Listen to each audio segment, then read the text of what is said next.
নবীদের মধ্যে সবচাইতে জবরদস্ত পয়গম্বর ছিলেন মুসা আলাইহিস সালাম। বড় মেজাজওয়ালা নবী, রেগে যেতেন খুব বেশি। থাপ্পড় মেরে একবার ফেরাউনের বাবুর্চিকে মেরে ফেলেছিলেন। অনেক শক্তি আল্লাহ তাআলা তাকে গায়ে দিয়েছিল। তিনি একবার আল্লাহকে আবদার করে বসলেন, রব্বি আরিনি আনজুর ইলাইক।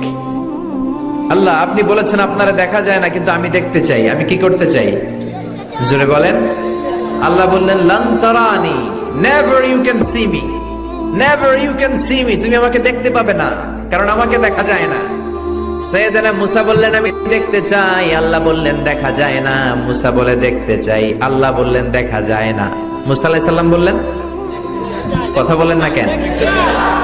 আল্লাহ বললেন, মুসা বললেন, আল্লাহ বললেন। মুসা বলে দেখতে চাই, আল্লাহ বলে দেখা যায় না।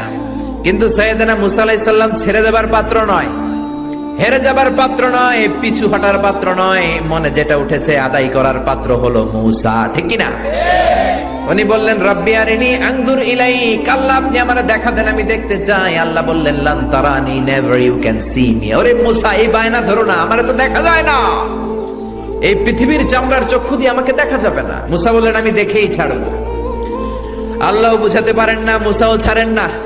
অবশেষে নবীর আবদার রব্বুল আলামিন শুনতে রাজি হলেন। আল্লাহ বললেন, মুসা, আগামীকাল অমুক সময়ে গোসল করে ওযু করে তুর পাহাড়ে চলে আসবা।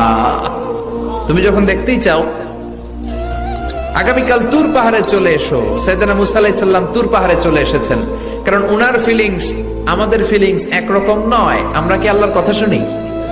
জোরে বলেন। কিন্তু ওয়া কাল্লামাল্লাহু মুসা তাকলিমা।